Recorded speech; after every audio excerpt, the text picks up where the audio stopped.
오늘 우리가 살펴볼 점은 다윗의 집안에서 이런 비극이 발생하게 된 요인이 무엇인가 하는 것을 좀 생각해 보려고 합니다. 왜 이런 일이 일어났을까? 사실 눈치채신 분도 있겠지만 이 일은 우연히 발생한 게 아닙니다. 사실 이미 예견된 것입니다. 과거 다윗이 밧세바를 범하고 우리아를 살해한 적이 있었습니다. 그 결과로 하나님은 선지자 나단을 보내서 다윗에게 이렇게 말씀하셨습니다. 사무엘하 12장 10절 말씀입니다. 이제 네가 나를 업신여기고 햇사람 우리아의 아내를 빼앗아 내 아내로 삼았은즉 칼이 내 집에서 영원토록 떠나지 아니하리라. 결과적으로 보면 다윗의 집안에서 발생한 이 비극적인 사건은 하나님 말씀에 대한 성취라고 할 수 있습니다. 하나님이 이런 일이 있을 거라고 말씀하셨고 그 일이 때가 되자 일어난 것입니다. 아마 우리 중에 하나님의 말씀과 이 사건의 자초지종을 기억하는 사람이 있다면 이런 반문을 제기할지 모르겠습니다. 아니, 하나님이 그때 다윗이 회개할 때 하나님이 용서하지 않았던가? 하나님이 용서하지 않았던가? 사무엘하 12장 13절에 보면 이렇게 기록되어 있습니다. 나단이 다윗에게 말하되 여호와께서도 당신의 죄를 사하셨나니. 여호와께서 당신의 죄를 사하셨다라고 말합니다. 그러면 우리가 기대하는 그 다음 결과가 뭐예요? 아무 일도 일어나지 않아야 되는 것입니다. 그것으로 끝나야 하는 것입니다. 그런데 하나님이 용서를 하셨다고, 너를 사하셨다고 하셨는데 왜 이런 일이 발생한 것인가? 용서는 용서고 처벌은 처벌인가? 아닙니다. 오늘 다윗의 집안에서 일어난 이런 비극은 단순한 죄에 대한 처벌로 주신 것이긴 보다도 이 죄가 저질러 놓은, 이 죄가 만들어 놓은 그 결과가 얼마나 참혹하고 무서운 것인가를 이 다윗의 집안을 통해서 보여주기 위함입니다. 바꿔 말하면 죄가 얼마나 무서운지, 다윗이 저지른 그 죄의 결과가 얼마나 참혹하고 무서운 것인지를 다윗에게 일깨워 주기 위함이고, 그 다윗을 사용해서 오고 오는 세대의 하나님의 백성들에게 참 교육을 시켜주기 위함입니다. 하나님은 다윗의 죄의 대가가 얼마나 참혹한 것인지 이미 말씀하신 적이 있습니다. 다윗은 아마도 하나님이 이런 말씀을 하셨을 때 두려움을 가졌을 것입니다. 걱정이 되었을 것입니다. 그래서 하나님 앞에 그토록 회개하고 용서를 구했던 것이겠죠. 그러나 다윗이 자기에게 그 죄의 결과로 일어날 그 어떤 상황들이 무섭고 두려울 거라는 생각은 있었지만 아마 막연한 어떤 생각이었을 것입니다. 말씀은 들었지만 실감하지는 못했을 것입니다. 그런데 딸이 장남에게 강간을 당합니다. 장남은 그로 인해서 살해를 당합니다. 셋째 아들 압살롬은 살해에 대한 처벌이 두려워서 다른 나라로 도망을 갑니다. 아들 둘을 한꺼번에 잃은 셈이죠. 사실 이 두 아들은 따지고 보면 다윗에게 있어서 후계자감이었습니다. 다윗의 여러 아들 중에 가장 출중하고 뛰어난 두 인물을 꼽으라면 암논과 압살롬이었습니다. 당연히 대를 잇는다면 이 두 사람 중에 한 사람이 이어야 될 그런 두 아들을 하루아침에 잃은 것입니다. 자신의 집안에서 이런 비극적이고도 수치스러운 일이 발생하자 비로소 죄의 참혹한 결과를 실감하게 되는 것입니다. 오늘 성경이 우리에게 말하고 싶은 게 뭘까요? 그것은 오늘 본문을 통해서 사람들이 갖고 있는 죄에 대한 막연하고도 가벼운 인식입니다. 사람들은 죄를 저지르면 반드시 그에 따른 벌을 받는다고 생각합니다. 그런데 그 벌이 얼마나 두렵고 무서운 것인지, 그 결과로 우리의 삶이 얼마나 참혹하고도 끔찍하게 변화될 수 있는지 사람들은 잘 몰라요. 좀 극단적인 사례가 될 수 있지만 사람들의 죄에 대한 가벼운 인식을 보여주는 좀 극단적인 사례 몇 가지 사건을 좀 소개합니다.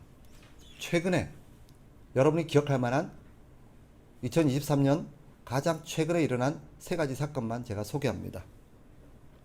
2023년 2월 4일 전북 익산시 모현동의 한 아파트에서 40대 A씨가 70대 모친 B씨를 흉기로 잔혹하게 살해했습니다. 2023년 5월 26일 부산광역시 금정구에서 20대 여성이 살해되었고 시신이 훼손되어서 유기된 사건이 발생했습니다. 그리고 신상이 공개됐죠. 23살의 정유정이라는 사람입니다. 범인이었어요. 2023년 5월 26일 같은 날입니다. 서울시 금천구 시흥동 에베네셀 프라자 지하주차장에서 30대 남성이 자신을 데이트 폭력 혐의로 신고한 애인을 참혹하게 보복 살해하여서 유기한 사건이 있었습니다. 여러분도 최근 뉴스를 보셨을 테니 기억하실 겁니다. 그 외에도 사건을 검색해 보니까 수십 건이 넘습니다. 한 달 새. 최근 발생하는 수많은 사건들은 무엇을 우리에게 말하는 걸까요?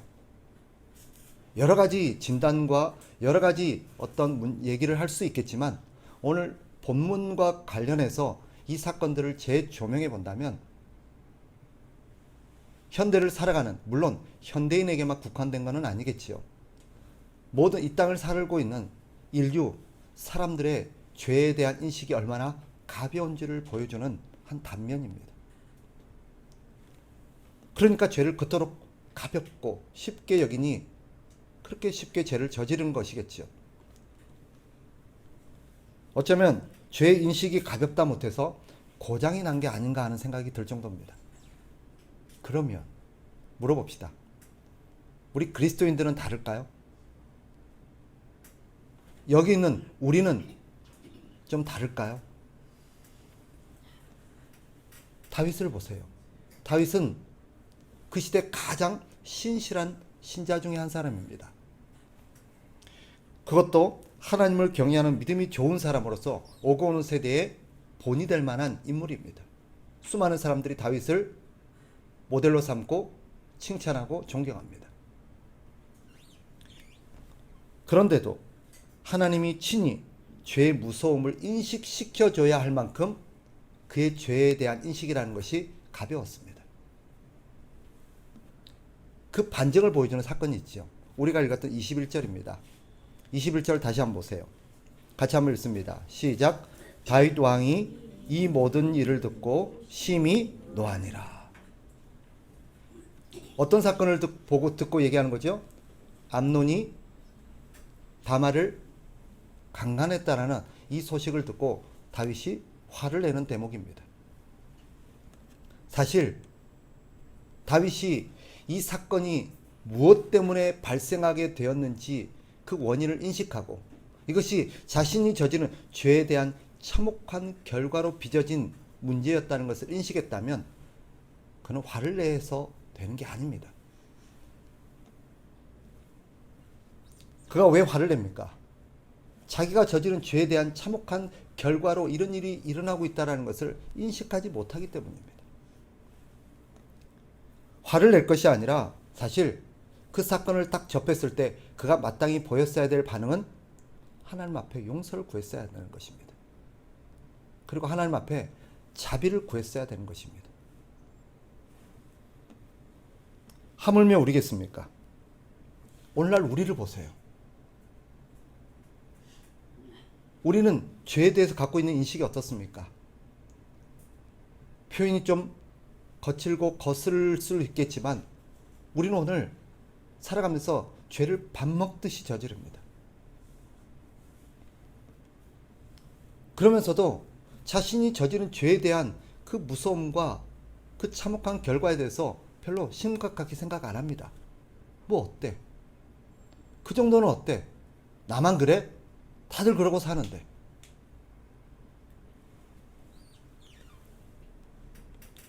만약 우리에게 죄가 얼마나 무서운 것인지, 그 죄의 결과가 얼마나 참혹한 것인지를 인식했다면 결코 그렇게 말할 수 없고 그렇게 함부로 죄를 지을 수 없을 것입니다. 사실 우리는 다윗처럼 이 두려운 죄의 결과를 맛봐야 되는 사람들입니다. 예외일 수 있는 사람은 아무도 없습니다. 그럼 물어봅시다. 우리는 우리가 저지른 죄에 대한 참혹한 결과를 맛보고 살까요? 우리는 우리가 저지른 죄에 대한 대가를 치르고 살까요?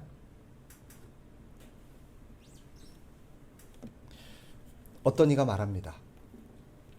하나님께 헌금 생활을 제대로 안 했더니 하나님이 나에게 벌을 주셔서 최근에 큰 금전적인 손해를 보았다. 또 어떤 이는 말합니다. 주일날 예배를 빼먹고 놀러 가다가 사고를 당해서 나와 가족들이 다쳤다. 또 어떤 이는 말합니다. 요즘 하나님 말씀대로 제대로 신앙생활을 안 하고 하나님 말씀을 멀리하고 말씀을 떠나서 살았더니 하나님 나에게 벌을 내리시더라. 내 몸에 병이 생겼다. 어떻습니까? 맞습니까? 오해입니다. 만일 우리의 죄에 대한 대가로 우리가 그 처벌을 받아야 한다면 우리 중 누구도 그 형벌을 감당할 수 없을 것입니다. 죄의 형벌이라는 것이 저와 여러분이 생각하는 것처럼 결코 가벼운 게 아닙니다. 성경은 짤막하지만 강렬하게 그 죄의 결과가 무엇인지를 선언합니다. 죄의 삭은 사망이에요. 죄의 형벌은 사망입니다. 죄를 짓고 처벌을 받는다면 이 가운데 살아있을 사람 아무도 없습니다. 여러분이 오늘 살아있다는 것은 죄의 형벌을 아직 받지 않았다는 뜻입니다. 그런데 여기서 말하는 이 사망, 죽음이라는 것이 단순한 육체의 죽음만을 말하는 게 아닙니다. 로마서에서 말하는 사망, 이것은 단지 육체의 죽음만을 말하는 게 아니라 죽음 이후에 받게 될 영원한 지옥의 형벌까지를 의미합니다. 그러면 살아있는 동안은 괜찮을까? 아닙니다. 만일 하나님이 우리에게 죄의 형벌을 그대로 내리신다면 우리는 살아있는 동안도 감당할 수 없을 것입니다. 하나님의 모든 은혜가 차단됩니다. 우리를 돕던 모든 것들이 끊어집니다. 그것은 무엇을 의미합니까? 어떠한 위로도, 어떠한 소망도, 어떠한 기대도 할 수 없는 것입니다. 우리는 모든 근심과 두려움과 염려와 비참함 속에 살다가 죽게 될 것입니다. 사실 결과적으로 말씀드리면 다윗이 경험한 이 참혹한 결과 역시 하나님이 은혜를 베푸신 결과입니다. 만일 제대로 다윗에게 형벌을 내리셨다면, 다윗이 저지른 그 죄에 대한 대가를 다윗이 다 가감없이 받아야 했다면 이것은 비교도 안 될 것입니다. 그렇다면 우리는 왜 죄의 형벌을 받지 않는 것입니까? 우리는 우리가 받아야 될 그 수많은 죄에 대한 대가가 어디에 있는 것입니까? 바로 예수 그리스도께서 대신 치르신 것입니다.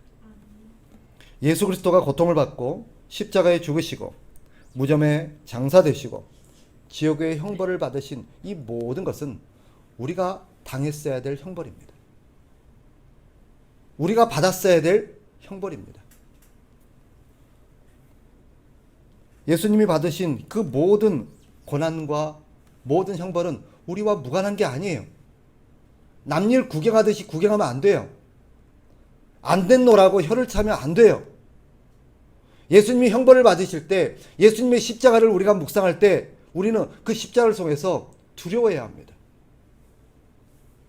우리는 그것을 보면서 하나님 앞에 우리의 죄가 얼마나 무섭고 그 죄가 어떤 일을 저질러 놓았는지 우리는 깨달아야 합니다. 예수님이 그 십자가를 지시기 전에 구약의 성도들은, 예수님이 오시기 전에 성도들은 그것을 다른 방식으로 배워야 했습니다. 그게 무엇입니까? 성전 제사입니다.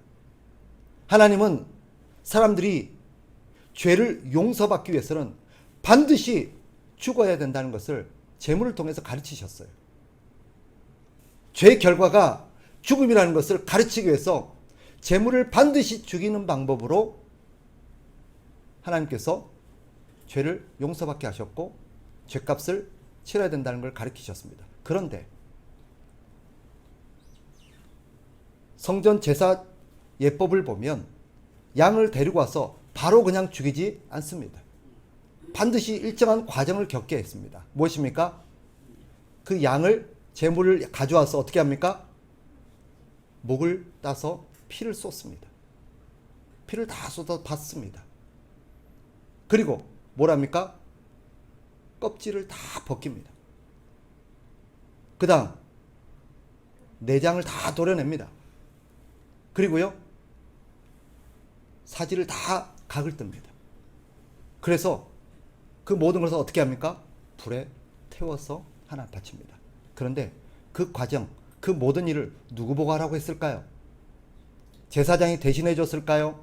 죄인인 본인이 해야 했을까요? 본인이 해야 했어요. 반드시 그것은 본인이 그것을 해야 했습니다. 왜 그랬을까요? 그냥 재물 갖다 주면 제사장이 알아서 해주고 네 죄 용서됐다 라고 선언하면 될 텐데 왜 그 참혹하고 처참한 그 일들을 네가 직접 해라 라고 하셨을까요? 네, 깨달으라는 거예요. 뭐가? 내가 저지른 죄의 결과가 얼마나 참혹한 것인지, 얼마나 그 재물이 처참하게 죽어가고 있는지를 네가 직접 보라는 거예요. 네 손으로 해서. 그럼으로써 깨달으라는 거야. 뭘? 누가 이렇게 됐어야 돼요? 네가 이렇게 됐어야 되는 거다. 네가 이렇게 됐어야 되는 거다. 그것을 직접 깨닫도록 하신 것입니다. 우리는 예수 그리스도의 십자가를 보면서 똑같은 마음을 느끼셨어야 돼요. 내가 저렇게 됐어야 되는데, 내가 저렇게 됐어야 되는데, 저 자리에 내가 있었어야 되는데 주님이 대신 죽으셨구나. 내가 받아야 될 형벌을 예수님이 대신 당하셨구나.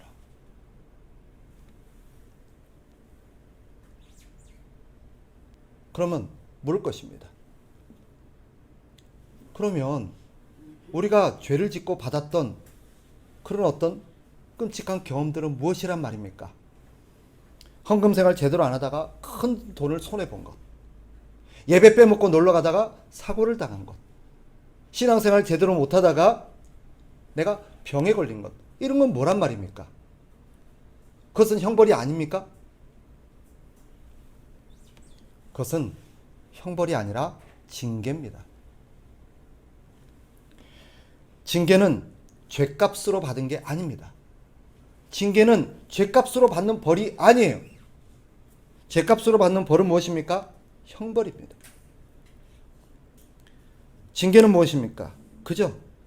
깨닫고 돌아오라고, 깨닫고 돌이키라고 잠깐 맛배기로 고난을 당하게 한 것입니다. 경험하게 한 거예요. 만일 하나님께서 제대로 된 우리가 저지른 죄에 대한 형벌을 제대로 우리 보고 치르라고 했다면 우리가 당한 것은 1000분의 1, 10,000분의 1도 안 될 것입니다. 결과적으로 이 사건을 통해서 우리는 뭘 깨달아야 할까요? 하나님의 은혜가 얼마나 큰지를 깨달아야 합니다. 하나님께서 자비를 베풀지 않았더라면 속된 말로 우리는 뼈도 못 추렸을 것입니다. 우리가 평생 감사하며 살아야 될 이유입니다. 평생 하나님의 은혜에 보답하며 살아야 될 이유입니다. 그거 아세요? 오늘 우리가 살아 숨쉬는 것이 하나님의 은혜의 결과라는 것을. 우리는 매주마다 매 시간마다 감사라는 찬양을 부르면서도 그것이 얼마나 감사한 것인지를 실감하지 못하고 살 때가 많습니다. 어떤 사람은 하나님 앞에 불평하며 삽니다. 이게 뭐냐고. 나는 왜 이런 집에서 태어나겠냐고. 나는 왜 이런 신체로 살게 하냐고. 나는 왜 이런 경제 조건에서 살게 하냐고. 내가 왜 이런 일을 경험해야 되냐고. 그거 아십니까? 그거 하나님이 우리에게 큰 은혜를 베푸신 결과입니다. 사실 우리는 그런 것조차도 누릴 자격이 없어요. 사실 만약에 하나님께서 우리를 제대로 처벌하고 제대로 대우를 했다면 우리는 상상도 할 수 없을 만큼 참혹한 결과를 경험해야 했을 겁니다. 불평하지 마세요. 하나님 앞에 원망할 우리는 그런 존재가 아닙니다. 그건 주제넘은 짓이에요. 말씀을 정리하겠습니다. 누가 이렇게 말할지 모르겠습니다. 우리는 죄의 형벌을 받지 않을 겁니다. 그죠? 우리는 앞으로 예수님께서 우리 대신 죄의 형벌을 다 받으셨기에 죄의 형벌을 받지 않을 겁니다. 그러니 죄를 짓고 살아도 괜찮을까? 결코 안 될 일입니다. 그것은 은혜 받은 자의 마땅한 태도가 아닙니다. 물론 하나님이 내버려 두지 않을 겁니다. 반드시 깨달도록 징계를 하실 겁니다. 예외가 없습니다. 말을 안 들면 매를 들겠지요. 그러나 그 매는 처벌이 아닙니다. 깨달으라고, 돌이키라고 하나님 주신 징계입니다. 오늘 본문 이 말씀을 통해서 우리가 가슴에 새겨야 될 것은 두 가지입니다. 첫째는 뭐예요? 죄가 얼마나 무서운지 우리는 깨달아야 합니다. 죄가 얼마나 무섭고 끔찍한 대가를 요구하는지를 우리는 깨달아야 합니다. 내 마음속에 죄에 대한 무서움, 내가 저지른 죄가 얼마나 무서운 결과를 만들어내는지에 대한 인식이 부족하다면 하나님 앞에 기도해야 돼요. 그냥 그렇게 살아서는 안 돼요. 그냥 그렇게 살면 어떻게 될까요? 우린 지금처럼 죄를 밥 먹듯이 저질 겁니다. 그리고 오히려 뻔뻔하게 큰 소리 칠 겁니다. 나만 그래? 나만 그렇게 사냐고. 다 그렇게 살아.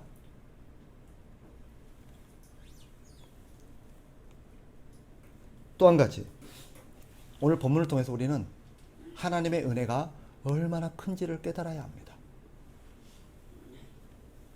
하나님의 은혜가 얼마나 큰지는 우리가 저지른 죄에 대한 처벌과 죄의 결과가 얼마나 무서운지와 비례합니다. 그래서 어떤 사람이 하나님의 은혜를 깊이 깨닫게 되는 경우는 거의 예외 없이 뭘 깨달았기 때문일까요? 자신이 얼마나 흉악한 죄인지를 깨달았기 때문입니다. 자신이 얼마나 하나님 앞에 큰 죄를 짓고 얼마나 자신이 하나님 앞에서 무서운 처벌을 받아야 되는 존재인지를 깨달았기 때문입니다.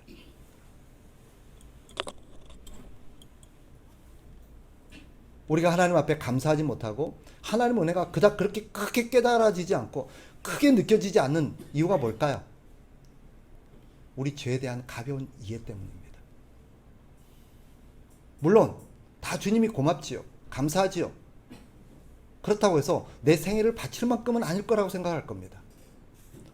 우리 주님이 감사하니까, 우리 주님의 은혜가 고마우니까 가서 예배 좀 드리고 헌금 좀 하고 우리 주님이 위해서 몇 가지 봉사 좀 하고 그 정도면 되지 않겠어? 은혜 받았으니 그 정도 하면 되겠지. 이것은 사실 우리 입에서 나와서는 안 될 말입니다. 우리의 생각이 깃들어 있어서는 안 될 것들입니다. 그것은 두 가지를 우리가 간구하고 있다는 증거입니다. 죄에 대한 무서움. 우리가 얼마나 나쁜 사람인지, 우리가 얼마나 흉악한 사람이고, 우리가 하나님 앞에 저지른 죄의 대가가 얼마나 큰 것인지를 깨닫지를 못하니까 그런 반응이 나오는 거예요. 두 번째는요, 하나님의 은혜의 크기를 깨닫지 못한 결과입니다.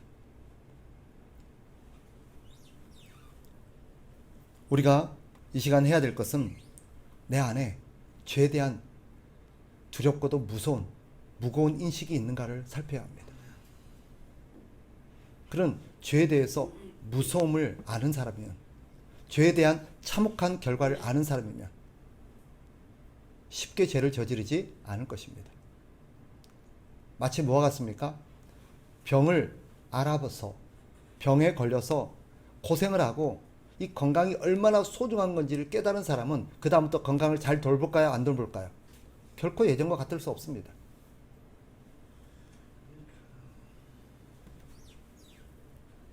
그래서 어쩌면 하나님께서는 우리를 징계하시는지도 모르겠습니다. 깨달으라고. 또한 우리에게 하나님의 은혜에 대한 크기, 하나님 은혜가 얼마나 고마운지에 대한 인식이 있는지를 살피셔야 돼요. 이 두 가지가 없다면 우리는 하나님 앞에 기도해야 합니다. 왜요? 우리의 영혼이 뭐가 문제가 있는 거예요. 우리의 인식이 뭐가 문제가 있는 거예요. 정상이 아닙니다. 병들었거나 망가져 있습니다. 우리가 제대로 깨닫지를 못하는 무지한 상태에 있는 것입니다. 하나님 앞에 깨닫게 해달라고 우리가 기도해야 될 것입니다. 기도합시다.